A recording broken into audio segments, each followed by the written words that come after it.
وما يعلمان من احد حتى يقولا انما نحن فتنة فلا تكفر فيتعلمون منهما ما يفرقون به بين المرء وزوجه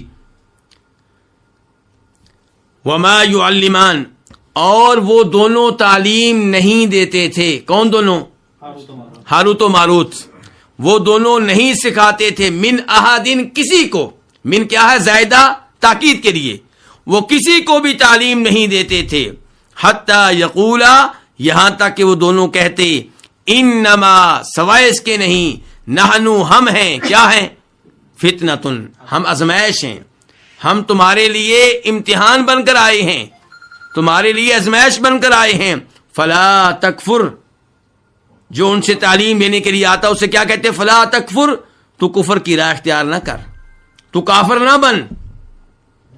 اس سے کیا پتا چلا کہ جو علم ان کے پاس موجود تھا، جس کی وہ تعلیم دیتے تھے، وہ کفر پہ مبنی تھا.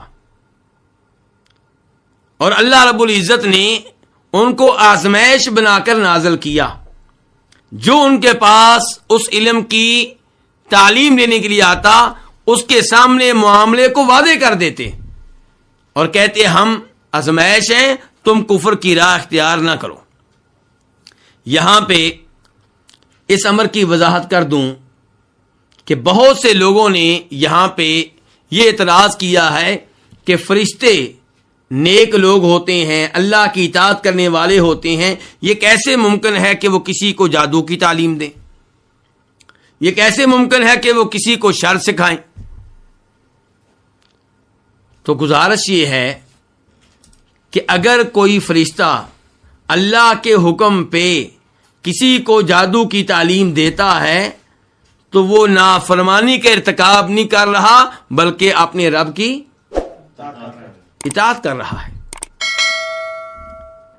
خضر علیہ السلام نے جب اس لڑکے کو قتل کیا تھا جس نے بعد میں اپنے والدین کے لیے مسئلہ بننا تھا، تو کیا انہوں نے اللہ کی اطاعت والا کام کیا یا نافرمانی والا کام کیا؟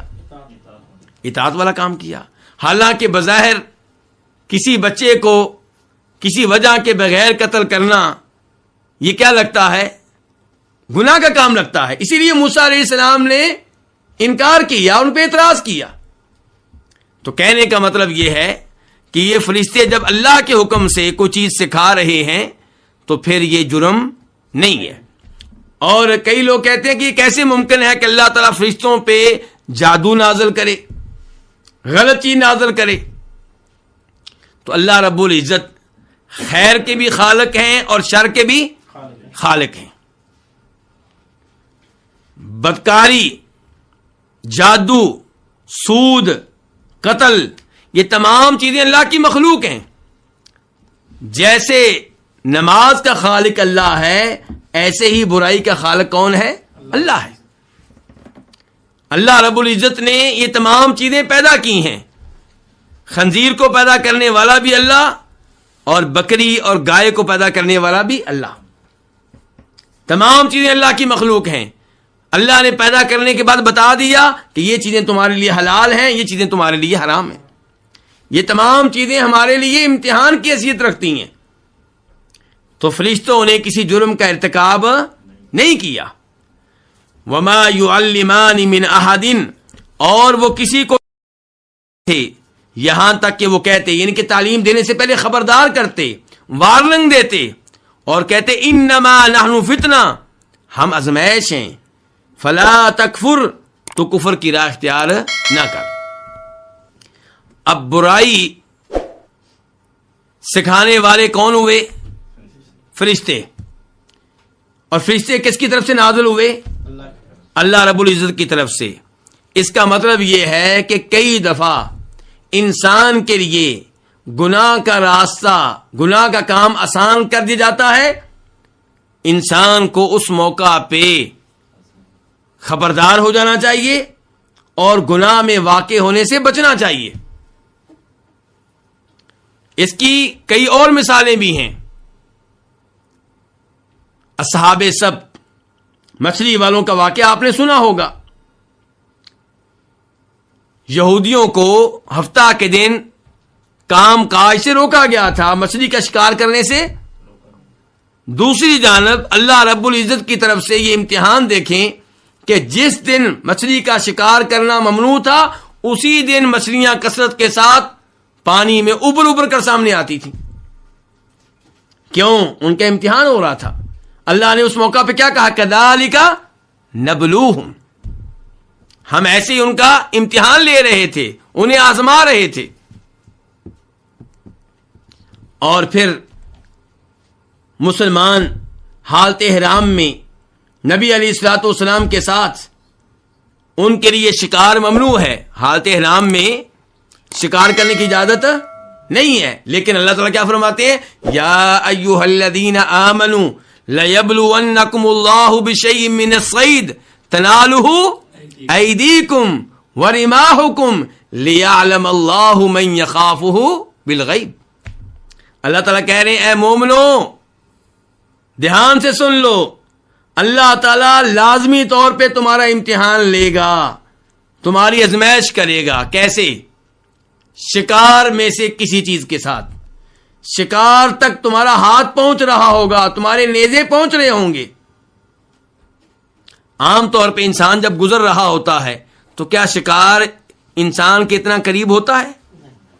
لیکن اس موقع پہ اللہ کی طرف سے امتحان ہو رہا ہے، فرمایا تمہارے ہاتھ شکار تک پہنچ رہے ہوں گے، تمہارے نیزے پہنچ رہے ہوں گے۔ اللہ تمہارا امتحان لے گا کہ کون اللہ سے اس موقع پہ ڈرتا ہے۔ تو انسان کا یہ امتحان ہوتا ہے، اور یہ صبح و شام ہمارا امتحان ہوتا ہے۔ کیا؟ حلال رزق مشکل اور حرام کمانا آسان۔ بینک میں آپ سودی اکاؤنٹ کھول لیں، 1 لاکھ روپیہ جمع کروا دیں، ہر مہینے پیسہ آپ کو ملتا رہے گا۔ کیا حاجی صاحب اس میں کوئی مشکل پیش آتی ہے؟ بالکل نہیں، کوئی مشکل پیش نہیں آتی۔ اب سود آسان ہے اور رزق حلال کمانا مشکل ہے، دھوپ میں کام کرنا پڑتا ہے، محنت کرنا پڑتی ہے، رزق لینا پڑتا ہے کاروبار کرتے ہوئے۔ اور لوگ چاہتے ہیں، سوال کرتے ہیں کیا کہ میں نے کسی کے ساتھ کاروبار کیا ہے، میں نے اس کو 1 لاکھ روپیہ دیا ہے اور ہمارے درمیان طے یہ ہوا ہے کہ آپ نے مجھے ہر مہینے 5,000 روپیہ دینا ہے۔ سوال کرتے ہیں کیا یہ ٹھیک ہے؟ یہ سود ہے۔ 1 لاکھ روپیہ آپ نے جمع کروا دیا اور آپ کیا کہتے ہیں اس سے کہ 1 لاکھ روپیہ میرا محفوظ رہے گا، کاروبار میں نقصان ہو تب بھی مجھے 1 لاکھ روپیہ ملنا چاہیے اور ہر مہینے منافع بھی مجھے ملے۔ یہ کیا ہے؟ یہ حرام ہے۔